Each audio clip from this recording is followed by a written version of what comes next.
요청하려고 했는데요. 이번에는 뭘로 할까 고민해봤는데요. 할 게 없어가지고요. 저 잘 보이시죠?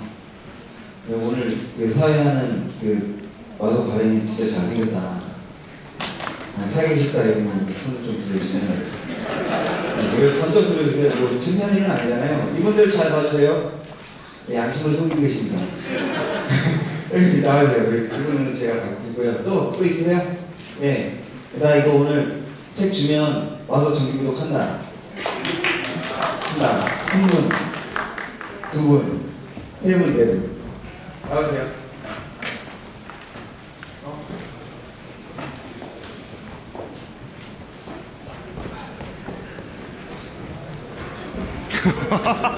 갑자기 많아. 네, 정기구독 신청서 좀 가지고 오세요.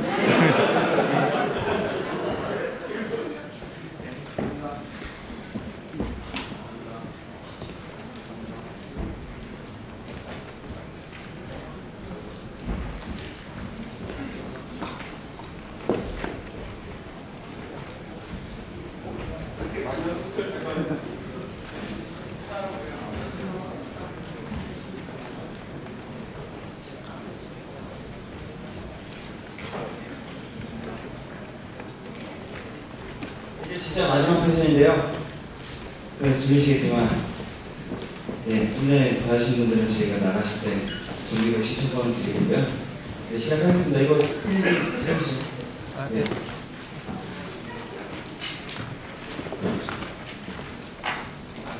여기 오니까 저 얼굴이 뒤에 가는 얼굴이 하나도 안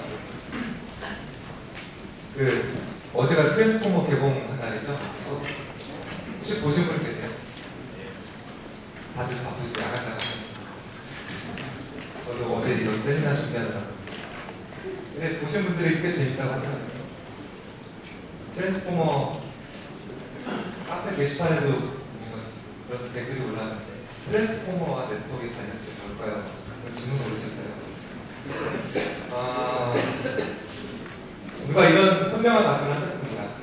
VPN 설정하실 때 보면 트랜스폼 세트 설정하는 게 있거든요. 그게 관련되지 않느냐 나름 논리가 좀 있었습니다. 그래서 오늘 지금 마지막 세션은 VPN에 관한 내용인데요. VPN은 말 그대로 공중망을 어떻게 내가 원하는 사설망으로 바꿔 쓸 것이냐라는 데에 대한 그런 요구사항에서 나온 기술입니다.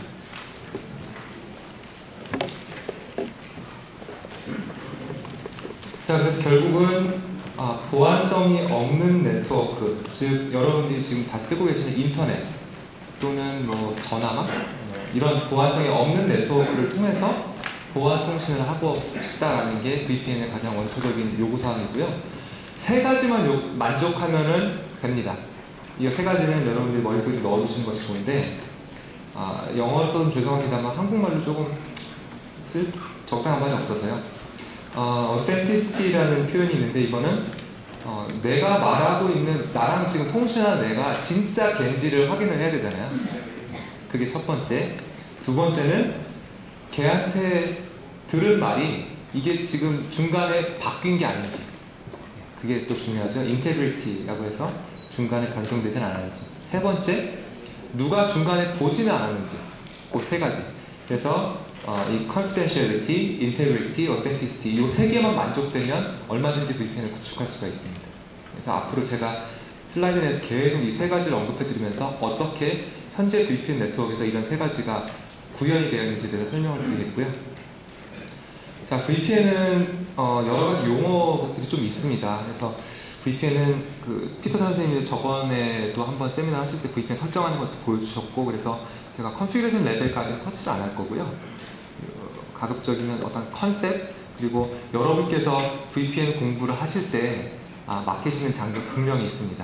네, 그건 제가 알거든요. 거기를 집중적으로 짚어드리도록 하겠습니다. 자, VPN은 크게 리모트 액세스 방식하고요. 랜 투 랜 또는 뭐 책에 따라서는 사이트 사이트라고 보기도 합니다. 리모트 액세스는 사용자들이 기업 네트워크에 붙는 방식의 리모트 액세스고, 브랜치 오피스나 아니면은 내 홈 오피스가 기업 네트워크와 연결될 때를 랜투랜 또는 사이트라고 합니다.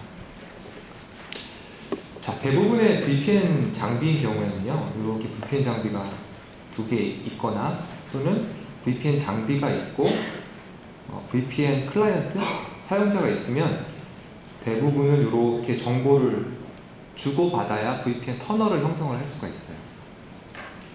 그게 전통적인 양방향 VPN 연결이고요. 근데 그거 말고 이 반대쪽에서 세팅 하나도 안 했는데 얘가 접속만 하면 이쪽을 푸시를 시켜주는, 그러니까 보안 정책들을 일방적으로 밀어 넣어주는 그런 방식이 있습니다. 근데 이거는 벤더마다 벤더마다 지칭하는 이름이 조금씩 달라요. 그래서 시스코 같은 경우는 EGVPN이라는 용어를 사용을 합니다. 그래서 이걸 이제 조합을 해볼 수가 있겠죠. 그래서 리모트 액세스 방식인데 내가 양방향으로 네고시에이션하는 방식이냐, 아니면 리모트 액세스의 EGVPN 방식이냐, 또는 내가 브랜치 오피스와 헤드쿼터를 연결할 때 양방향으로 네고시에이션을 터널을 형성할 것이냐, 아니면 한쪽에서 푸시를 해줘서 형성할 것이냐, 이렇게 4가지 방법이 존재를 하게 됩니다. 자, 리모트 액세스 방식은 여기 나와 있는 이대로고요. 그래서 뭐 가장 특징적인 점이 바로 이제 클라이언트 소프트웨어가 설치된다는 점이죠. 그래서 인터넷을 통해서 그 기업망 VPN 헤드엔드 장비라고 부릅니다. 이쪽에 받아주는 장비를. 그래서 헤드엔드 장비 쪽으로 인터넷을 타고 쭉 연결을 하면 결국은 인터넷만 싹 지우고 나면 마치 전용선으로 각자 연결된 것 같은 역할을 해주는 게 바로 리모트 액세스 VPN이고요. 말씀드렸듯이 반드시 클라이언트 소프트웨어가 필요합니다. 자, 두 번째는 렌트랜 사이트 VPN이고, 이거는 일개 사용자를 위한 거라기보다는 브랜치 오피스나 홈 오피스를 연결하기 위한 방법입니다. 그래서 용어는 이쪽은 주로 VPN 허브라고 부르고요. 아까는 뭐라고 불렀죠? 헤드엔드라고 불렀죠. 물론 헤드엔드라고 불러도 상관없는데요. 주로 VPN 허브라고 많이 부릅니다. 그리고 이쪽은 스포크. 스포크는 이제 또 곁가지라는 뜻이죠. 그래서 VPN 스포크들의 연결이 인터넷을 통해서 쭉 연결이 되는데, 인터넷만 싹 지우고 나면 이거 마치 전용선으로 그냥 뚫어준 거랑 똑같은 효과가 내죠. 그래서 이런 그 퍼블릭망을 프라이빗 망으로 트랜스폼 시켜주는 것이 바로 VPN의 개념입니다. 자, EGVPN이라는 건 아까 제가 뭐 한쪽에서 푸시해준다고 했잖아요. 자, 이런 경우에 EGVPN은 랜투랜인 경우와 리모트 액세스인 경우 둘 다 사용 가능합니다. 요거는 근데 다른 vendor, 저희 시스코는 일단 그렇게 돼 있고요. 다른 vendor도 아마 되는 데도 있고 안 되는 데도 있을 것 같습니다. 근데 일단 기술의 좀 차이가 좀 있어서 그런 거고, 일단은 한쪽에서 VPN 접속을 하고 싶다고 접속 신호를 날리면 그 중앙에서 정책을 갖고 있는 VPN 허브 장비가 자동으로 스포크 쪽으로 너 어떤 방식을 이용해서 나에게 접속을 해라 라는 식으로 다 알려주게 되는 방식이 EGVPN이라는 기술이 있고요. 당연히 이 클라이언트 쪽에 설정을 해줘도 되지 않기 때문에 이런 VPN 자동 설정이 되고, 스포크에서 관리자들이 일일이 다 세팅을 안 해줘도 된다는 편한 점이 있죠. 그냥 내가 이쪽 IP로 접속을 할 수 있게만 세팅을 해주는 겁니다. 이쪽으로 이니시에이트를 시켜주면 나머지 다 센터에서 밀어주니까요. 그래서 리모트 액세스나 렌트랜 모두 다 사용 가능합니다. 그래서 여기서 받을 수 있는 주소는 뭐가 있나요? 기본적으로 뭐 네이버 IP 주소를 받아야 되겠죠. 예를 들어서 여기 있는 네트워크가 10점대 네트워크를 쓰고 있어요, 우리 회사가. 그러면 이 지사도 사실은 여기에 인터넷으로 연결이 되어 있는데 이쪽에는 뭐 KT나 하나로 IP를 받으시게 되는데요. 실제로 그거 갖고는 기업망이 못 들어오잖아요. 그래서 여기에도 10점대 네트워크를 받아서 사용할 수 있는 그런 내부 IP 주소를 받아야 되고요. 당연히 내부 DNS나 윈스 서버 정보도 받으셔야 되고, 스플릿 터널은 제가 이따 설명드리겠습니다. 그리고 이 IPsec 통신을 할 때 어떤 방식으로 할 거냐라는 IPsec 트랜스폼에 관련된 정보들도 다 받아오게 됩니다. 그래서 이 브랜치 오피스 쪽에 설정할 것이 거의 없죠, 사실은. 자, 이것이 이제 VPN의 가장 기본적인 얘기였고요. 지금부터 말씀드릴 부분은 VPN 프로토콜과 규약에 대한 설명입니다. 근데 아마 책들, 아마 보안 VPN 공부하신 분들이면 아마 책 앞부분에는 다 이 설명이 나와 있을 거예요.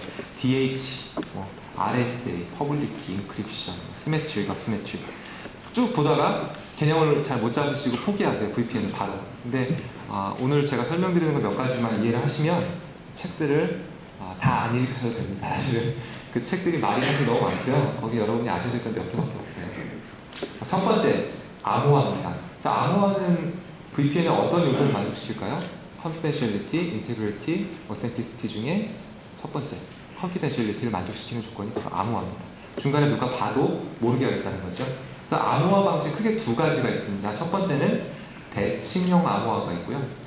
또 하나는 비대칭형 암호화가 있는데, 대칭형부터 설명을 드리면, 자, 이 A라는 사용자가 B라는 사용자로 데이터를 보낼 때 키를 이용을 하거든요. 암호화를 할 때는. 근데 이 키가 양쪽이 같은 키를 쓰는 거예요. 그래서 이걸로 암호화하면 이걸로 푸는 거죠. 굉장히 상식적인 암호화 방법이죠. 여기서 잠그고 똑같은 키를 여기서 열면 되는 거니까 굉장히 쉽습니다. 굉장히 쉽기 때문에 속도도 굉장히 빨라요. 대용량 데이터를 막 암호화를 시켜도 별로 퍼포먼스 임팩이 없습니다. 얘 같은 경우는. 물론 암호화 칩셋을 쓰는 경우이지만. 그래서 이 대칭형 암호화는 주로 많이 쓰이는 곳이 데이터를 암호화하는 데 많이 쓰입니다.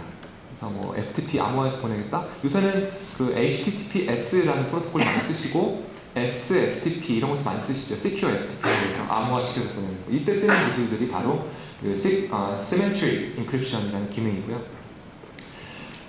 이 Symmetric Encryption 메커니즘을 이용한 그 암호화 그 구현 방식이 여러 가지가 있어요.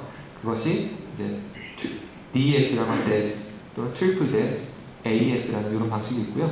DES는 깨지기가 너무 쉽기 때문에 쓰시면 절대 안 됩니다. DES는 트리플 DES를 쓰시거나 아니면 AES를 쓰시거나 둘 중 하나를 쓰셔야 되고, AES는 그 미국 Defense of Department of Defense죠. 국방성에서 쓰고 있는 암호화 기법이고요. 자, 그러면 비대칭형 암호화는 뭐냐? 이거는 좀 이해가 사실 잘 안 돼요. 이거 자체가 처음에가. 자, 여기에는 키 A라는 걸로 암호화를 시키는데 풀 때는 키 B라는 걸로 풀린다는 거거든요. 이게 이해가 되세요, 여러분? 저는 이게 이해가 안 되더라고요, 처음에. 그래서 또 VPN 한동안 봤죠, 사실은. 공부를 안 하고. 근데 뭐 나중에는 좀 이해가 됩니다만, 이게 비상식적이에요, 딱 보시면. 자, 무슨 소리냐? 속도가 굉장히 느립니다, 이 암호화 방식은. 그래서 암호화를 하는 건 쉬운데, 보호하는 것 자체가 굉장히 시간이 오래 걸리기 때문에 얘는 상대방 인증에만 주로 많이 사용을 합니다. 디지털 시그너처 또는 디지털 인증서 이럴 때 쓰는 암호화 방식이 이 비대칭형 암호화 방식이고요. 비대칭형 암호화 방식은 현재 쓰고 있는 기술이 거의 하나밖에 없다고 보시면 됩니다. 이 RSA라는 기법을 사용을 하고 있고요. 이 RSA는 퍼블릭 키와 프라이빗 키를 사용한 기법입니다. 그래서 대칭형 암호화는 방법이 여러 가지가 있을 수 있지만 여러분께서 지금 시중에서 만나시는 비대칭 암호화는 전부 다 RSA 방식이라고 보시면 돼요. 자, 그래서 여기서 기억하실 것은 암호화는 confidentiality와 관련된 거다. 이것만 기억하시면 됩니다. 자, 두 번째 해시. 해시는 뭐냐? 해시는 뭐 로드 밸런서 같은 거 해보신 분들은 잘 아시겠지만, 자, 데이터가 이렇게 있으면요. 데이터는 길이가 굉장히 다양하잖아요. 뭐 최소 64바이트부터 시작해서 1500바이트까지도 데이터를 보내는데 이 데이터를 특정한 해시라는 함수에다 집어넣습니다. 펑션을 돌리게 되면 얘가 어떤 값을 갖게 되냐면 정해진 길이의 특정한 값들을 갖게 돼요. 그래서 A라는 데이터를 집어넣으면 그 마치 지문 찍은 것처럼 특정한 모양이 나타나게 되고요. B라는 데이터를 집어넣으면 이런 모양이 나타나고 C라는 데이터를 집어넣으면 이렇게 모양이 나타나게 됩니다. 근데 이게요, 해시가 참 재밌는 게 첫 번째는 이 정해진 길이의 값이 나온다는 게 굉장히 특이한 점이고요. 두 번째는 절대로 해시는 같은 값이 나오지 않습니다. 같은 데이터를 넣지 않는 이상 같은 값이 안 나와요. 자, 무슨 소리냐? 해시를 갖고 거꾸로 데이터를 유출해내는 게 불가능하다는 거죠. 그럼 이 해시는 어떻게 사용을 하느냐?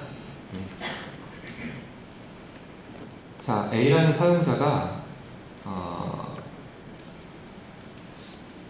1000원이라는 정보값을 예를 들어 B라는 사용자한테 보낼 때, 자, 이 값에다가 해시를 돌리는 거예요. 그러면은 이 해시 값이 예를 들면 뭐 3524라는 해시 값을 돌립니다. 그거를 여기다가 이렇게 붙여서 보내요. 3524. 자, 그렇게 이렇게 보면은 얘가 1000원에 해시값 3524를 받게 되죠. 그런데 이 B라는 사용자는 이거를 어떻게 믿을 수 있을까, 이거를? 그러니까 저쪽에서 B를 진짜 1000을 보냈는지 100을 보냈는지 100을 보냈는데 중간에 해커가 1000으로 바꿔서 보냈는지 이 사람은 전혀 알 수가 없는 거죠. 그래서 이 해시를 돌립니다. 이거는 똑같이. 그래서 이걸 해시를 돌렸는데 3524가 동일하게 나왔다. 그러면은 이제 이 데이터가 안 바뀌었다는 걸 알 수 있게 되는 거죠. 근데 만약에 중간에 해커가요, 이렇게 해서 데이터를 중간에 바꿨어요. 네. 근데 해시 값을 안 바꾸고 딱 보내면은 당연히 해시가 3524가 안 나오겠죠. 데이터가 바뀌었기 때문에. 그렇게 해서 해시를 이용을 하는데, 근데 이건 굉장히 바보 같은 해커고요. 대부분의 해커들은 해시 값을 당연히 바꿉니다, 그냥. 100을 돌리면은 예를 들어서 3324가 나온다. 그러면 데이터도 바꾸고 해시도 같이 바꿔서 보내요. 중간에 갈취를 한 다음에. 그러면 받는 사람 입장에서는 100을 해시 돌리면 당연히 3324가 나오잖아요. 그러니까 사실은 이게 보안성이 전혀 없는 거예요. 이 해시라는 것 자체는. 네. 그래서 제가 쓴 게 해시 자체만으로는 아무런 보안 기능이 없다고 말씀드린 겁니다. 자, 그러면 VPN에서 해시를 왜 쓰나요? 이유가 있죠. 자, 해시를 할 때 나만이 알고 있는 키값을 같이 넣어버리는 거예요. 이거는 암호화하고는 관계가 없습니다. 자, 예를 들어서 A라는 사용자가 B라는 곳에 데이터를 보낼 때, 자, 1000이라는 것을 해시를 돌릴 때요, 여기다가 K라는 키값을 넣어서 돌리면 당연히 3524가 아니라 다른 값으로 바뀌겠죠. 37269. 그러면은 얘가 여기다가 37269을 붙여서 보냅니다. 자, 그러면 이제 해커가 공격이 딱 들어옵니다. 요거를 100으로 바꿔요. 그리고 해시를 돌리죠. 해시를 돌리면 아까 말했던 33269로 해시가 바뀌어요. 똑똑한 해커죠. 해시값을 바꾸기 때문에. 자, 사용자가 딱 받아요. 근데 이 키값은 얘가 뭐 당연히 알고 있어야 되겠죠. 그죠? 해시를 하려면. 얘가 뭘 하냐면 100을 해시를 돌리는데 여기다가 키값을 같이 넣어서 돌립니다. 만약에 이 키를 이 사람이 정확히 갖고 있다면 똑같은 100을 넣어서 돌렸기 때문에 절대로 372이 나올 수가 없어요. 같은 키를 넣어서 돌리더라도. 그래서 중간에 데이터가 바뀌었기 때문에 3326도 안 나오고 3726도 나오고 아무 값도 안 나옵니다. 그러니까 얘는 이상하다? 왜 100을 돌렸으면 이 값이 나와야 되는데 왜 갑자기 3326이라는 값이 왔지? 이거는 중간에 바뀌었다라고 판단을 하는 거죠. 그래서 그 해시 자체는 의미가 없지만 만약 저 사람과 내가 동일한 키값을 가지고 갈 수만 있다면 그때는 해시가 의미가 있게 되는 거예요. 그 기술이 바로 HMAC이라는 기능입니다. 해시 메시지 어센티케이션 코드라는 거죠. 그래서 해시할 때 서로가 공유하고 있는 키를 같이 돌리기 때문에 중간에 물론 해커가 데이터를 볼 수는 있지만 변조는 불가능한 거예요. 이 HMAC을 사용하고 있는 프로토콜 방식이 MD5와 SHA-1이라는 방식이 있고요. MD5는 당연히 SHA-1이 훨씬 강력한 해시 기능을 갖고 있습니다. 자, 그래서 전 페이지 다시 한번 잠깐 보시면 암호화 알고리즘은 컨피덴셜리티와 관련이 있었다면은 HMAC, 즉 해시는 인테그리티, 즉 중간에 데이터가 변했느냐 안 변했느냐 그것만 봅니다. 해시 자체에는 인크립션 기능은 없어요. 그냥 해시를 돌릴 때 키를 넣어서 돌리느냐 안 돌리느냐 그 차이밖에 없습니다. 그래서 두 개를 같이 써야 되겠죠. 해시를 보내면서 인크립션을 같이 해야 데이터가 완벽하게 보호가 됩니다. 자, 그럼 이제 한 가지 이제 문제점이 생기는데요. 자, 인터넷이 이렇게 있는데 A라는 사용자와 B라는 사용자가 자, 인크립션도 그렇고 해시도 그렇고 뭐가 필요하죠? 서로 동일한 키값을 갖고 있어야 되잖아요. 근데 이게 가능할까요? 여러분 이게 가능할 것 같아요? 상식적으로 진짜.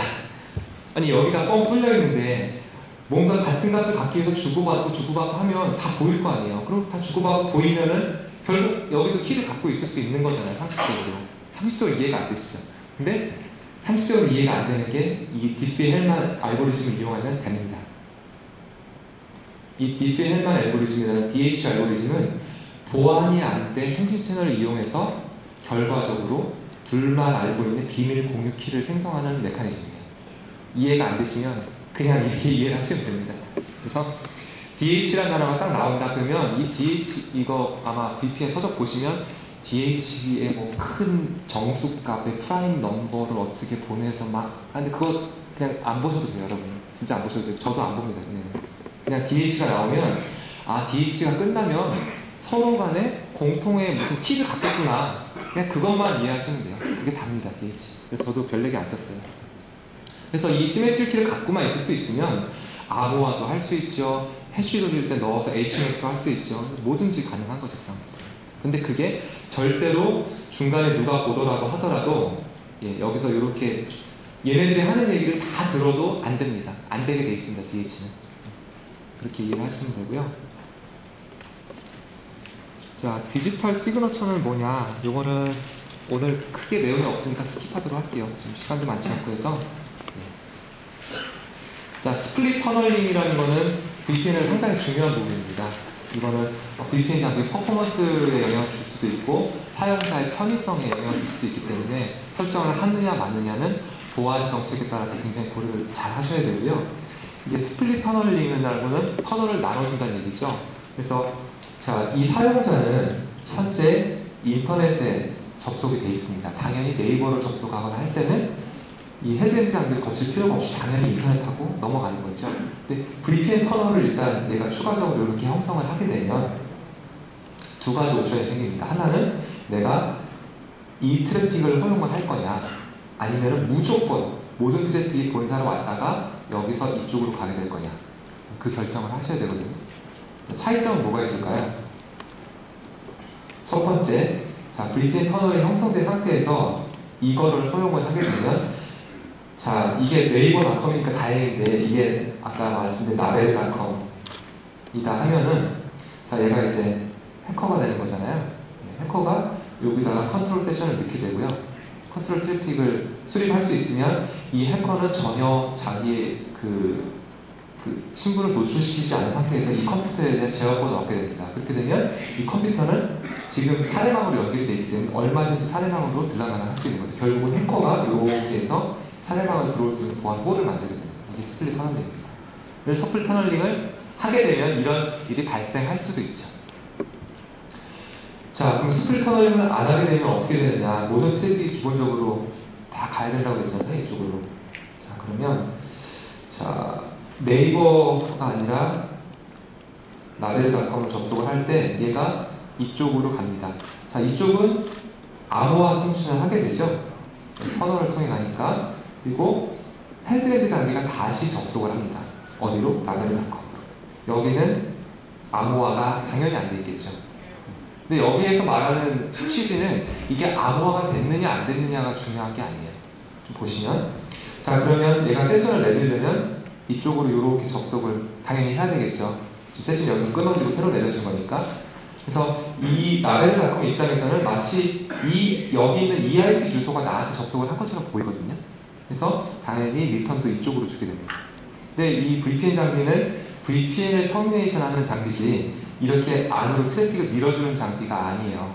그래서 이런 컨트롤 세션 같은 것들이 여기서 차단이 되게 됩니다. 즉, 일반적인 트래픽들, 웹 트래픽이나 FTP나 이런 것들은 스플릿 터널을 안 하셔도, 즉 본사를 통해서 가셔도 통신이 가능하지만 이렇게 불법적으로 침입해서 들어오는 세션들은 기본적으로는 스플릿 터널을 꺼놓으시면 못 들어옵니다. 그래서 이렇게 1차적으로 보완을 하실 수가 있고요. 스플릿 터널을 그러면 무조건 스플릿 터널 다 하는 게 좋은 거 아니에요? 이렇게 생각하실 수 있는데, 자, 문제는 퍼포먼스거든요. 자, 얘 같은 경우는 여기가 예를 들어서 뭐 100메가 광면을 쓴다 하면 100메가 광면 다 이용해서 이쪽으로 넘어가기 때문에 당연히 홉수도 줄고 밴드위드도 충분하게 활용을 합니다. 근데 만약에 스플릿 터널을 끄시면 어떤 현상이 발생을 하느냐? 자, 첫 번째, 얘가 리퀘스트를 어디로 날리냐면 본사 쪽으로 이렇게 날리게 돼요. 암호화된 접속 리퀘스트가, 이거 VPN 얘기가 아니라 네이버 접속을 위해서 따따따뜻 네이버닷컴을 딱 친 리퀘스트가 이쪽으로 날아가고 이게 다시 이렇게 가게 되죠. 그럼 첫 번째, 얘는 뭐 회사에 따라 다르겠지만 100메가를 쓸 수도 있고 10메가를 쓸 수도 있죠. 예, 그래서 요 경목 현상을 좀 타게 되고요. 그 다음에 이렇게 해서 이렇게 돌아오더라도 여전히 이 페이지에 접속하기 위한 리퀘스트 패키지입니다. 이것은. 자, 그 다음에 서버에 도착하면 리턴이 날아가야 되잖아요. 리턴도 이렇게 들어왔다가 리턴이 다시 암호화 돼서 이쪽으로 들어오면 이제 페이지가 열리는 거예요. 그럼 무슨 소리냐? 사실 불필요하게 암호화가 좀 걸린다는 그런 단점이 좀 있고요. 그리고 병목 현상들이 발생할 수 있다. 그리고 딜레이가 너무 길다. 그래서 스플릿 터널을 끄고 네이버를 접속하실 때하고 스플릿 터널을 켜고 네이버를 접속하실 때 아마 그 국내 사이트 접속할 때 특히 차이 많이 나는 걸 느끼셨을 거예요. 이런 현상이 스플릿 터널과 관련된 이야기입니다. 자, IP색을 그러면 이제 어떻게 이해를 해야 되느냐? IP색 어려우시죠? 뭐 IP색 세션, 뭐 IP색 SA는 뭐 IPSA는 뭐고 뭐 트랜스폼 셋은 뭐고 굉장히 어려우신데 오늘 이것만 들으시면 쉽게 이해하실 수가 있습니다. 여러분이 이제 흔히 알고 계시는 IP색이라고 하는 거는요, 사실은 IKE라는 어떤 표준의 기반을 두고 있는 구현 방식입니다. 그래서 이 IKE는 두 가지 단계로 구성이 되는데요. 첫 번째는 IK Phase 1이라는 단계가 있고, 두 번째는 IK Phase 2라는 단계가 있습니다. 그래서 이거를 왜 이렇게 두 단계로 하느냐, 이 용도가 다 있거든요. 자, 첫 번째는요, 데이터를 내가 이쪽과 이쪽이 서로 암호화 통신을 하려면 뭔가 주고받아야 되잖아요. 근데 나는 그 주고받는 것조차도 나는 공개하기가 싫다. 왜냐하면 그것도 보안 위험 요소가 되기 때문에 그것도 싫다 하려면 그 이전에 암호화 단계가 한 단계 더 있어야 되는 거죠. 그거를 보호하기 위한 암호화 단계가 또 있어야 되는 거예요. 그게 바로 페이즈 1과 페이즈 2의 그 차이입니다. 자, 당연히 첫 번째 단계는 노출이에요. 그건 그냥 노출되는 단계라고 보시면 되고, 그 페이즈 1에 의해서 보호되는 단계가 바로 페이즈 2입니다. 그래서 첫 번째 단계는 노출된다고 보시면 되고요. 두 번째 단계는 실제적으로 데이터가 보호가 되는 게 페이즈 2입니다. 용도가 약간 다른데요. 페이즈 1의 목적은 첫 번째는 당연히 페이즈 2를 준비하는 단계가 페이즈 1이 되겠고, 두 번째 중요한 역할 중에 하나가 내가 통신하고 있는 상대방이 누군지 검증하는 단계가 페이즈 1에서 이루어집니다. 즉, 페이즈 2에서는 상대방에 대한 검증을 하지 않아요. 페이즈 1에서만 상대방 검증을 합니다. 그러면 보통 터널이 하나 형성된다고 표현을 하잖아요. 터널이 뭘까요? 터널. 구멍 뚫는 것도 아니고. 자, 여러분이 터널이라는 단어를 보시면 이 SA라는 걸 연상을 하시면 되는데, 터널 equal security association, 이게 SA의 약자입니다. 자, 이 SA를 이용을 하면은 이 SA는 이제 책을 보시면 정의가 잘 나와 있고요. 이 SA를 이용하면 이 양쪽의 두 사용자 또는 두 장비들이 조금 더 편하게 그 암호화된 통신을 할 수가 있습니다. 그게 SA의 목적이가 되겠고요. 결국은 이쪽도 SA를 생성을 하고 이쪽도 SA라는 걸 생성을 하면 그 다음부터는 이제 일이 쉬워지는 거예요. 굉장히. 그래서 이 페이즈 1은 크게 두 종류가 있습니다. 하나는 6개의 풀 메시지로 이 페이즈 1을 완료하는 모드가 있고요. 성질이 급해서 3개 만에 촥촥 하고 끝내버리는 어그레시브 모드 두 가지가 있습니다. 당연히 어그레시브 모드가 빠르지만 보안에 취약하겠죠. 뒤에 설명을 드리겠습니다. 페이즈 2는 한 가지밖에 없어요. 퀵 모드라는 것밖에 없습니다. 자, 그러면 자, 이제 다음 페이지로 제가 이제 설명을 드릴 텐데요. 이거 하나를 좀 머릿속에 넣어주세요. 첫 번째, 넌 부인. 다음에 키는 세 번째, 어떻게 할까? 자, 요거만 있으면은 암호화 통신 할 수 있지 않을까요? 누구세요? 어떻게 할까요? 어떻게 암호화 할까요? 키는 뭘 쓸까요? 요거 세 가지만 서로 간의 네고시에이션이 끝나면 끝입니다, 사실은. 네. 이렇게 해서 요 세 가지가 확인이 되면 그때 SA라는 것이 생성이 되는 거거든요. 그래서 페이즈 1이든 페이즈 2든 넌 누구니? 키는 어떻게 암호할까? 이 세 가지만 기억을 하시면 돼요. 자, 그러면 한번 시작을 해보겠습니다. 자, 이만큼이 페이즈 1이에요.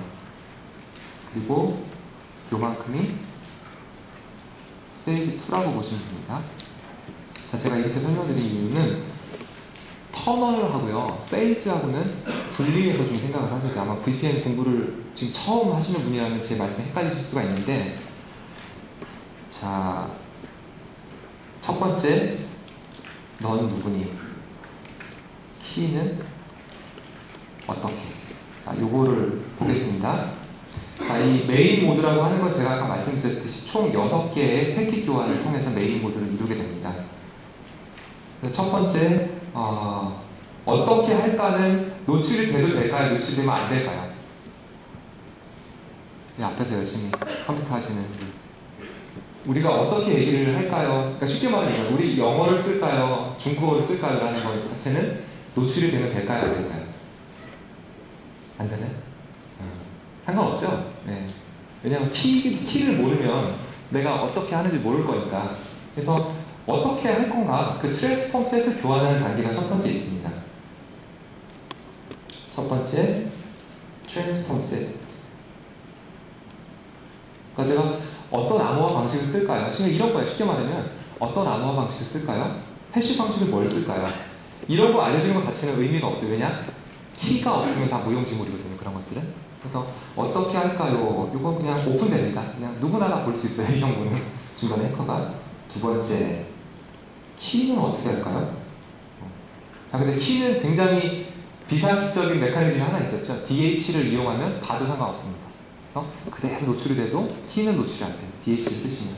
그래서 이 단계에서 DH를 이용한 키 교환이 이루어지고요. 자, 세 번째, 넌 누구니? 요거는 좀 크리티컬해요. 요거는. 왜냐하면 요게 노출되면 누가 그 위장을 하고 나랑 통신을 할 수도 있거든요. 그래서 넌 누구니 단계부터는 요 키를 이용해서 암호화를 합니다. 넌 누구니는 여기서 이루어져요. 뭘로? 서로 키를 이용해서 암호화를 하기 때문에 중간에 못 보는 거예요. 그래서 사실 페이즈 1에서도 모든 게 다 암호화되지 않습니다.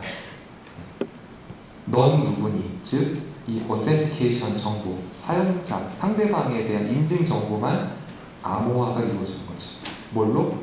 DH를 이용한 키값으로. 지금 계속 페이즈 1 단계고요. 페이즈 1 단계는 제가 아까 말씀드렸듯이 노출된 단계입니다. 지금은.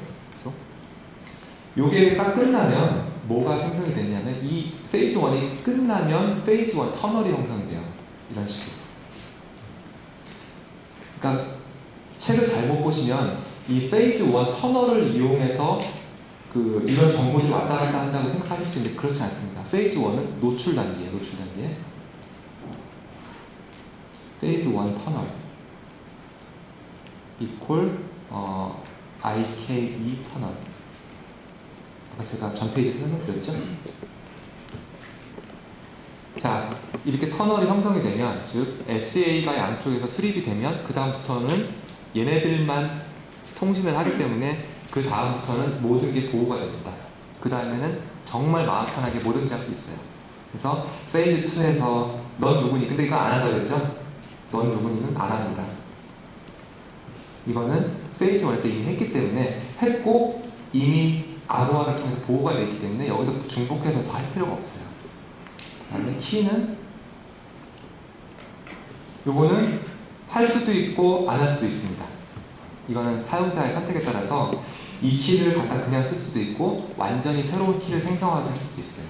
그래서 조금 어려운 용어인데 이거 하나를 좀 적어주시면 좋은 게, 자, 페이즈 1에서 사용한 키를 페이즈 2에서 사용하지 않는 방식을 PFS라고 부릅니다.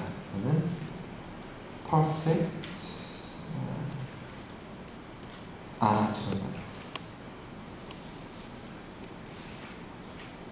Perfect Forward Security. PFS라고 하고요. 디폴트는 PFS가 켜져 있습니다. 대부분 장비에서는. 시스코 장비는 그렇고요. 타사 장비는 잘 모르겠습니다만 PFX가 켜져 있기 때문에 대부분의 경우 페이즈 2에서는 키 교환이 새로 이루어집니다. 첫 번째, 자, 넌 누구니는 안 한다고 그랬고요. 두 번째, 키 교환 한다고 그랬고 어떻게 할까? 이거는 봐도 되지만 안 보여요 이제는. 왜냐하면 페이지와 터널을 이용해서 통신하고 있기 때문에 볼 수가 없습니다. 그래서 당연히 이 세 가지 정보가 안전하게 통신이 되고요. 자, 이 두 번째 페이지에서는 하나가 더 추가가 되는데, 하나는 IPsek은 어떻게, 데이터를 어떻게 해서 보낼까, 그 방식이 하나가 더 추가됩니다. 그것이 이거네요. 예, 여기서 이제 그게 추가 정의가 되죠. 그래서 넌 누구니, 키는 어떻게, 요거 세 가지만 생각하시면 돼요. 그리고 두 번째 페이지에서는 넌 누구니는 안 한다. 그래서 이 두 가지 정보를 가지고 만들어지는 것이 페이지 2 터널입니다. 또는 IPsec 터널이라고 하죠.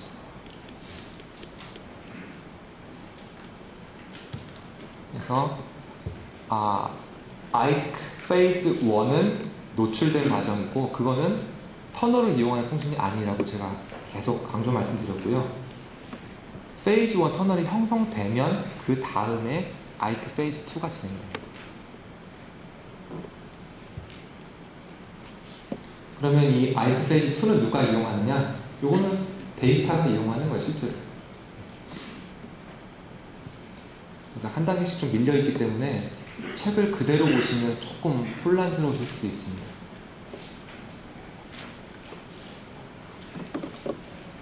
필기를 하셔야 되니까. 자, 두 번째는 어그레시브 모드인데요. 이거는 페이지 2는 똑같습니다. 문제는 페이지 1이 다르다는 건데 어그레시브 모드는 패킷 3개로만 이루어지거든요. 처음에 넌 누구니, 키는 어떻게 할까. 이거를 하나의 패킷 다 실어보내요. 그냥 한 번에 보냅니다. 이쪽에서. 그러면 차이점이 하나 발생을 하죠. 자, 뭐냐면 넌 누구니 이 정보가 보이는 거예요 지금. 자, 뭐 처음에는 넌 누구니라고 하면 난 누구예요 이걸 보내겠죠. 그러면 그 정보가 원래는 노출이 안 돼야 좋은 건데 어그레시브 모드에서는 그 정보가 노출이 됩니다. 왜냐하면 키 교환이 아직 안 이루어졌거든요. 키 교환이 이루어지지 않은 상태에서 난 누구예요 라고 딱 보내버리니까 당연히 노출이 되는 거죠. 이 전 페이지에서는 여기서 보호가 됐잖아요. 키를 먼저 교환했기 때문에 그 다음에 넌 누구니 해도 상관없었는데 어그레시브 모드에서는 그렇지 않습니다. 그래서 어그레시브 모드의 가장 큰 단점은 넌 누구니, 즉 어센티케이션 정보가 노출된다는 것. 외에는 똑같습니다. 그 다음에 이렇게 해서 페이지 1 터널이 형성이 되고요. 그 다음에 페이지 2도 넌 누구니 말고 키는 어떻게. 이 두 가지가 이 터널을 통해서 쭉 통신이 되고 IC 페이지 2에서 터널에서는 데이터들이 흘러다니게 되는 거죠.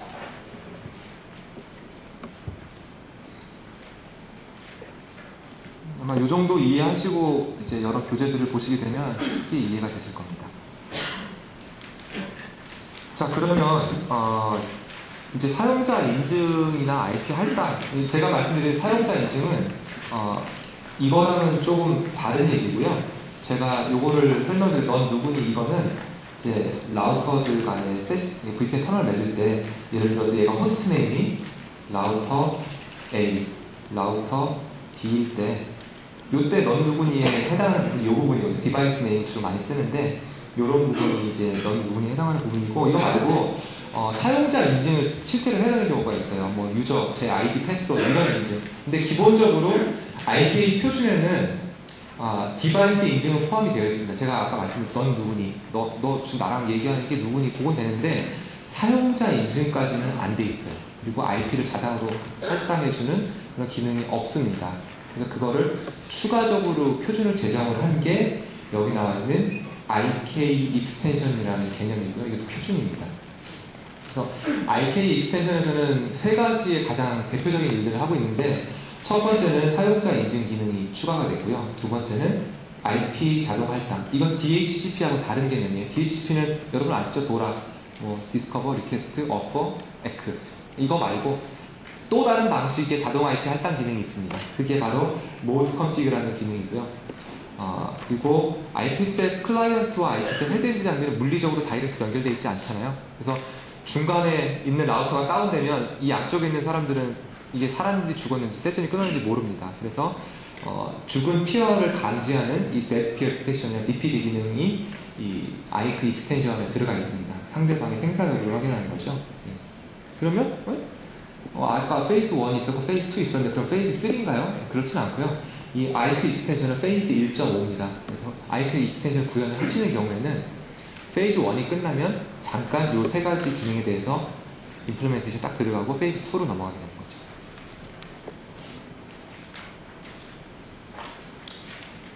지금까지는 제가 IPsec이라는 설명을 드렸고 요새는 뭐 SSL도 많이 들으실 것 같아요. 그래서 SSL은 좀 정리를 말씀드리면 넷스케이프사에서 개발한 보안 프로토콜이고요. 기본은 웹 보안이 강력한 웹 통신을 위해서 만들어진 내용입니다. 당연히 인증, 인크립션, 그다음에 인테그리티 이런 거 다 구현을 하고 있고요. 그리고 대부분의 브라우저에서는 이미 뭐 넷스케이프의 뭐였죠? 내비게이터였던가 예전에? 뭐였죠? 넷스케이프에서 만든 게? 브라우저 이름이? 내비게이터? 맞죠? 내비게이터. 네. 그거하고 뭐 인터넷 익스플로러, 파이어폭스나 크롬이나 뭐 오페라 이런 다 구현되어 있습니다. 표준으로 좀 들어가 있고요. 포트는 HTTPS지만 이게 이제 해석이 되면은 TCP 443을 사용을 합니다.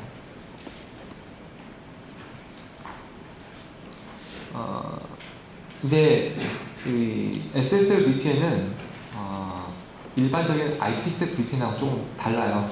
왜냐하면 웹 어플리케이션을 조금 더 편하게 접속하기 위해서 만든 이 보안 프로토콜이 SSL이기 때문에 내가 굳이 PC에 특정한 소프트웨어를 깔아야 된다? 아까 리모트 액세스 접속하실 때 소프트웨어 깔아야 된다고 말씀드렸잖아요. 근데 난 SSL VPN을 하고 싶은데 소프트웨어를 깔아야 된다? 이러면 SSL 할 필요가 없잖아요. 그냥 IPsec 쓰시면 되니까. 그래서 SSL은 기업에서 기업에서 관리하기 어려운 PC, 예를 들면 뭐 공항에서 우리 사내방에 접속하고 싶다, 뭐 그렇게 자기 시간 쪼개가면서 일하고 싶으신 분이 많은지 모르겠지만 아무튼 좀 이렇게 공용 PC나 이런 데서 내가 사내방 급하게 정말 우리 회장님한테 메일이 와 내가 진짜 회신해야 된다 이런 경우에는 쓰신 경우도 있잖아요. 그래서 그런 경우 내가 클라이언트를 쉽게 설치할 수 없는 경우에 주로 이제 SSL VPN을 많이 사용을 하시게 되고요. 구현 방법은 크게 세 가지입니다. 첫 번째는 클라이언트를 전혀 깔지 않는 방식, 두 번째는 클라이언트를 조그만 걸 까는 방식, 세 번째는 완전 풀 클라이언트를 까는 방식. 근데 풀 클라이언트를 설치하는 거는 이제 IPsec하고 거의 동등한 기능을 가지고 있죠. 그래서 기능은 이쪽으로 갈수록 높아지지만 어떤 관리 부담은 이쪽으로 갈수록 편합니다. 왜냐하면 아무것도 설치 안 해야 되거든요. 이 클라이언트 리스라는 거는 그냥 내 웹 브라우저를 통해서 모든 걸 하겠다는 거예요. 웹 브라우저 통해서 사내 우리 웹 서버도 들어가고 사내 이메일도 사용하고 사내 파일 서버도 이용하고 하는 게 클라이언트 리스 방식의 SSL VPN이고요. 그거 말고 텔넷이나 RDP, 리모트 데스크탑 이런 거 있죠? 그런 것들은 간단한 플러그인만 설치되면 웹에서도 구현이 가능하거든요. 그래서 그 외에 간단한 어플리케이션을 위한 그런 조그만 플러그인 설치가 되는 경우 이것도 뭐 간단합니다. 그리고 우리는 SSL 통신을 하는데 소프트폰도 사용해야 되고 오라클도 사용해야 되고 굉장히 무거운 어플리케이션 다 써야 된다. 그런 경우에는 풀 클라이언트 다 설치를 하는 거죠. 그래서 SSL 도입 시 고려를 좀 많이 하셔야 되는데 왜냐하면 SSL은 기본적으로 보안에 취약한 엔드포인트에 접속한다는 게 가정입니다. 전제입니다. 왜냐하면 제가 노트북을 항상 들고 다니는데 그게 회사에서 발급받은 노트북이에요. 그러면 이런 SSL 통신을 할 필요가 없어요. 회사에서 보안 소프트웨어 다 깔아주죠. IPsec 클라이언트 다 깔아주죠. OS도 다 하드닝 시켜주죠. SSL 할 필요가 없죠. 근데 이거는 아까 말씀드렸듯이 공항 또는 인터넷 게임방? 우리나라는 게임방이라고 외국에서 인터넷 카페라고도 부르는데 게임방 이런 데서 업무를 보고 싶으신 굉장히 열성적인 직원분들을 위해서 사용하는 솔루션이 바로 이제 SSL VPN이고요. 자, 첫 번째는 이제 어떻게 내 아이디, 패스워드 보호할 것이냐 중요하죠. 이 키로거라는 소프트웨어를 굉장히 조심하셔야 되는데 키로거는 두 가지 방식이 있습니다. 첫 번째는 PC OS 상에 깔리는 키로거가 있고요. 컴퓨터에 키보드 있죠. 그쪽 거기에 하나 덧붙여 갖고 그 물리적으로 키를 완전히 해킹하는 키로그, 하드웨어 키로그가 있어요. 자, 소프트웨어의 경우에는 얼마든지 저희가 막을 수가 있습니다. 이게 VPN 접속할 때 소프트웨어 키로그가 있는지 얼마든지 검색할 수가 있거든요. 근데 하드웨어 키로그는 막을 수가 없어요, 소프트웨어는. 왜냐하면 A를 누를 때 A라는 정기적인 신호가 컴퓨터로 들어가기 전에 잡아내거든요, 그거를. 그래서 사용하는 키 방식이 이 가상 키보드입니다. 가상 키보드는 키를 치는 게 아니라 마우스로 이렇게 클릭을 하는 거죠. 그러면 아무리 얘가 잡아내려고 해도 하드웨어 키로그도 이 가상 키보드의 움직임을 잡아내지 못합니다. 그래서 사용하는 게 가상 키보드고요. 그 다음에 이제 이런 PC들 이제 벌레가 우글우글 하잖아요. 악성 코드들이 그냥 생각만 해도 좀 그렇습니다. 예, 접속 전에 이런 좀 특이한 레지스트리 값이 정해져 있는지, 아니면 뭐 해킹 파일들이 있는지, 아니면 이제 백신을 쓰게 되면 백신의 DAT 값이라는 것들이 존재를 하거든요. 예, 이런 것들이 서버에 그 PC에 있는지를 미리미리 검사를 해주는 거예요, VPN 장비에서.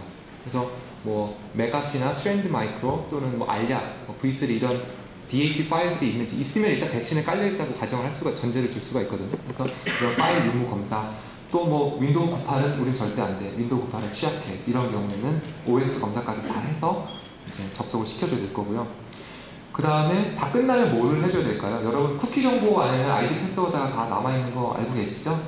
쿠키 정보는 어떻게 처리할 건지, URL 히스토리, URL 예를 들면 내부망에 있는 사용자는 뭐 www 다시 internal.naver.com 이거다. 그럼 사실은 이 URL 노출이 돼도요, 사실은 내부망으로 들어오기 전까지는 이게 사용을 할 수는 없지만, 그게 노출된다는 것 자체가 상당히 보안의 위험 요소가 될 수가 있어요. 그래서 URL 히스토리도 지워줘야 되고, 그리고 브라우저 캐시 몇백 메가씩 세팅되어 있죠? 캐시에서 다 긁어낼 수 있습니다. 그리고 다운로드된 임시 다운로드 파일들 다 이런 거 그대로 가져가면 다 노출된다고 보시면 돼요, 이런 것들을. 그래서 이러한 정보를 어떻게 일괄적으로 다 끝낼 거냐, VPN 접속이 끝나면 다 지워줘야 되잖아요.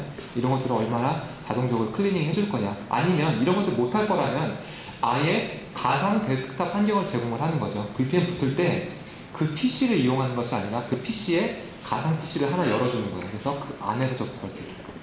그래서 이런 가상 데스크탑 환경을 제공하거나 뭐 이런 것들이 주로 이제 VPN, SSL 특히 접속하실 그 제품 도입하실 때 반드시 고려돼야 될 부분입니다. 특히 이 접속 후 검사 부분에 대해서는 얘가 도대체 어떤 기능들을 갖고 있는지에 대해서 상당히 많은 고민을 좀 하셔야 되고요. 자, 리모트 디자인 가이드인데 마지막입니다. 자, 리모트 액세스 디자인 가이드는 지금 현재는 이제 공용망이 있고 기업망이 있을 때요. 예전에는 뭐가 있었냐면 다이얼업이라는 게 있었거든요. 그래서 PSTN 전화망을 통해서 이렇게 접속을 했었고, 또 그러다가 VPN이라는 게 생겨서 VPN을 통해서 들어오기도 하고요. 또는 파이어에서 아예 열어주는 방식도 있죠. 소스 IP 데스티네이션이 그냥 열어줘 버리는 거죠, 그냥 파이어에서. 근데 현재는 이 PSTN 방식은 안 쓴다고 보시면 됩니다. 전화망을 통해서 전화 걸어서 기업망에 들어오는 건 없고요. 이제 기업망으로 접속하는 방식은 방화벽 아니면 VPN 두 가지 중에 하나예요. 근데 대부분 두 개 다 구현하시죠. 자, 왜냐면 방화벽 같은 경우는 제가 아까 뭘 본다고 그랬죠? 스테이트 정보를 보고 허용을 해주는 거거든요. 그래서 예를 들어서 우리 기업망에 있는 서버가 1.1.1.1인데 얘가 개발 서버예요. 그래서 포트 번호가 특이해요. 21378. 근데 밖에 있는 인터넷에 있는 우리 개발자가 접속을 해야 됩니다. 개발자는 2.2.2.2예요. 그러면 방화벽에서 열어주려면 어떻게 되죠? 2.2.2.2가 1.1.1.1에 21378로 접속할 때는 허용해줘라. 열어줍니다. 근데 여기서 친구가 와서 야, 나 인터넷 하게 IP 좀 줘라. 그러면은 내 거 같았어. 그러면은 바꿔 꽂죠. 그냥 여기다가 2.2.2.1 씁니다. 그러면 여기서 바이러스가 오고 네. 만약에 악의적인 의도가 있어서 이것만 알아낼 수 있으면 이 사람도 그냥 일사통과죠. 사용자 인증이 전혀 안 된다는 거예요, 방화벽에서는. 방화벽 오픈 정책은 가급적이면 줄여주는 것이 좋습니다. 굉장히 최소화하셔야 되고요. 대부분은 VPN으로 해서 접속하시고 사용자 인증하시고 VPN 사용자별로 보안 정책 다 적용하시는 것이 가장 안전합니다. 자, 그럼 이제 디자인을 좀 말씀을 드리면요. 자, 예전에는 이렇게 구성을 했었습니다. 방화벽에서 필요한 거 열어주고, 예. 그리고 IPsec, 예전에는 처음에 SSL이 없었거든요. 그래서 IPsec 이렇게 열어주고 수평 구조로 많이 구현을 하셨었어요. 그래서 방화벽 들어온 친구들은 이쪽으로 들어오고요. IPsec 들어오는, VPN으로 들어온 사용자는 이렇게 해서 이렇게 들어오고요. 그래서 파이어월과 VPN을 같은 세그먼트에 이렇게 위치를 시켰습니다. 그런데 단점이 하나 있죠. 첫 번째, 방화벽을 통해서 들어오는 트래픽은 사용자 인증이 안 된다는 점, VPN을 통해서 들어오는 사용자는 보안 정책을 적용하기가 어렵다는 점, 이 두 가지가 항상 상충이 되게 되죠. 물론 IPsec 그 VPN 장비에도 보안 정책을 적용할 수가 있긴 있는데요. 예전에는 그 이제 VPN 장비들의 성능이 많이 안 좋았고, 그래서 그 VPN 터널링을 통한 인크립션을 막 처리하면서 또 사용자 인증을 해가면서 또 보안 정책 적용하고 해서 이쪽의 퍼포먼스가 많이 안 좋았습니다. 그래서 만든 구조가 이제 이런 구조거든요. 방화벽 정책은 열어주는데 이제 최소한으로 열어주고요. 여기는 IPsek이 다이렉트로 이렇게 들어오는 것이 아니라 이쪽에서 인크립션 처리가 다 끝나면 방화벽을 통해서 들어오게끔. 그러면 여기서는 암호화 통신만 나타주면 되고 여기는 보안 정책만 일괄적으로 적용을 할 수가 있죠. 첫 번째 사례 같은 경우 보안 정책이 여기도 적용돼, 여기도 적용돼, 같은 보안 정책이 여러 군데 적용되는 장점이 있는 반면에 두 번째 같은 경우는 보안 정책이 일관된다는 장점이 있고, 두 번째는 이 VPN 장비의 퍼포먼스를 올릴 수 있다는 장점이 있습니다. 자, 그런데 이렇게 구성하기 일반적이었었거든요. 근데 왜 새로운 디자인이 나오게 되냐면 IPsek이던 SSA던 결국은 리모트에 있는 사용자들을 내 네트워크 쪽으로 들어오게 하겠다는 거거든요. 사실은 보안 정책이 같아요.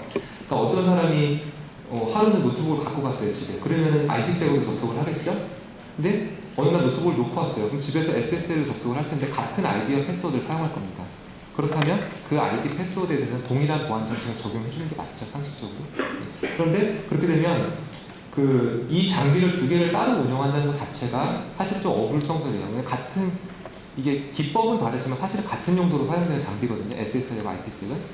그래서 요새는 한 장비에 이걸 다 구현을 합니다. 방화벽도 구현하시고 IPsek과 최소한 방화벽은 분리하시더라도 IPsek과 SSL은 한 장비에 구현하시는 것이 맞아요. 보안 정책상으로 봤을 때도 그렇고 성능 측면에서 그렇고, 예, 그렇습니다. 그래서 현재 추세는 이제 기업 내에 인입 장비 제가 두 가지밖에 없다고 말씀드렸죠. VPN 아닌 방화벽이에요. 그거를 하나로 구현하는 것이 이제 현재 추세입니다. 예전에는 이제 어려웠던 게 뭐 네트워크 프로세스의 성능 문제도 있었고 뭐 여러 가지 장비의 퍼포먼스 문제도 있었지만 요새는 대부분 이 세 가지 기능은 한 장비에서 구현합니다. 왜냐? 목표가 하나거든요. 내부망으로 접속을 시켜주겠다는 것들 하나이기 때문에 한 장비에서 구현하는 것들이 일관성이 있습니다. 자, L2 보안은 제가 하려고 했는데요. 보니까 시간도 너무 많이 갔고, 그리고 아까 피터 선생님 세션에서 자세히 다루신 걸로 제가 알고 있어요. 그래서 L2 보안은 좀 스킵을 하겠고요. 제가 데모도 보여드릴까 했는데 좀 시간도 많이 가버려서 다른 걸 좀 보여드릴게요. 자, 보안 마지막 페이지입니다. 마지막 서머니고요. 여기 오신 분들 중에 고객분들 계시고 엔지니어분들도 계시고 뭐 벤더에 계신 분들 계실 텐데 이제 보안을 처음 시작하시는 분들께 제가 조금만 말씀드리면, 보안은요, 아까도 제가 누누이 말씀드렸지만 장비를 잘 다루는 거와는 크게 관련성 없습니다. 장비를 잘 다루는 엔지니어보다는 보안에 대한 이해, 어플리케이션에 대한 이해가 높은 엔지니어들이 보안을 컨설팅을 잘 하실 수가 있고요. 그리고 중요한 거는 내가 구현을 하는 게 중요한 게 아니라 구현된 보안 정책이 모든 사용자에 의해서 잘 지켜질 수 있게끔 프로세스를 강요하는 것이 되게 중요합니다. 근데 그 프로세스는 어플리케이션을 이해하지 못하는 엔지니어들이 얘기를 하게 되면 먹혀 들어가질 않아요. 그래서 반드시 내가 보안뿐만 아니라 어플리케이션에 대한 이해도 많이 가지고 있다는 것을 보여주셔야 그 다음부터는 프로세스 얘기를 하실 수가 있습니다. 자, 개별 장비는 당연히 잘 아셔야 되고요. 그리고 예전에는 보안이라는 게 따로 별도로 있었거든요. 근데 요새 저희 회사에서도 시큐리티를 별도의 테크놀로지를 구분을 하지 않습니다. 그래서 보이스 시큐리티, 뭐 인프라 시큐리티, 그러니까 뭐 저희는 이제 내부적으로 이렇게 표현하는데 시큐어 와이어리스, 시큐어 보이스, 뭐 시큐어 데이터 센터, 뭐 시큐어 브랜치, 시큐어 캠퍼스 이런 식으로 보안은 다 걸쳐 있어요. 그래서 앞으로 보안하시게 되면 참 고생이 많으신데 그래서 요것도 잘하시고 요것도 잘하시고 물론 나는 이제 무선 전문가가 되겠다, 무선 보안 전문가가 되겠다 하나의 기준을 하실 수도 있고요. 이런 식으로 여러 가지 보안 복합체로 가고 있다는 거 말씀드리고요. 누누이 말씀드렸지만 레이어 4 이상의 어플리케이션을 반드시 이해를 하셔야 된다는 거. 그래야 홀이 안 생깁니다. 자, 아까 말씀드렸죠. 깊이와 넓이 한 군데서만이라도 뚫리면 보안이 뚫리는 거고요. 내가 보안 장비 10개 샀어요. 아무 의미 없어요. 10개 중에 하나가 뚫려서 뚫리면은 그 9개는 다 무용지물입니다. 자, L2에서 무너지면 소용없죠. 아까 인프라스트럭처 보안 잘 배우셨을 테니까 L2부터 착실히 공부를 좀 해가시면 되겠고요. 요새는 조금 다른 얘기긴 한데 비디오 서베일런스가 있습니다. 뭐냐면 이 감시 카메라들을 IP 네트워크로 수용하는 추세들이 많이 이루어지고 있고, 요새 비디오 서베일런스 쪽에 이제 컨퍼런스 같은 데 가시면 아날로그는 거의 없다고 보시면 되고요. 다 디지털의 IP 베이스로 넘어오고, 그러면 이게 뭐 물리적인 네트워크 보안하고는 좀 관계가 없지만 결국 기업에서는 네트워크 보안과 이런 물리적인 보안을 하나로 가져가게 될 것 같아요. 그래서 이 비디오 서베일런스 또는 이제 도어 이제 체크하는 거 있죠. 띠릭하고 문 열리는 거, 이런 것들도 다 이제 IP 베이스로 넘어갑니다, 이제는. 그래서 이 비디오 서베일런스와 디지털 시큐리티도 이제 다 보안형으로 넘어오고 있는데, 아직까지는 그렇게 가시적이진 않지만 혹시 내가 조금 더 파이오니어적인 영역을 좀 이렇게 도전하고 싶다 하시는 분들은 이쪽도 한번 눈여겨보시면 전문가로서의 어떤 기술을 갖추실 수 있을 것 같습니다. 마지막인데요. 보안은 아까도 말씀드렸듯이 누구는 보안을 하고 누구는 보안을 안 하고 이런 시대는 갔어요. 여기 계신 분들 많은 분들이 라우터 스위치에 기반을 두시고 이제 보안을 시작하시거나 아니면 보안을 이제 시작하신 분들이실 텐데, 절대로 보안을 손을 떼시면 안 됩니다. 그 순간 여러분의 권리는 떨어질 수밖에 없고요. 유시를 하시던, 보이스를 하시던, 무선을 하시던 반드시 보안에 대한 감각만큼은 항상 유지를 시키셔야 된다는 말씀 마지막으로 드리고 제 세션을 마치도록 하겠습니다. 2시간 동안 들어주셔서 감사하고요.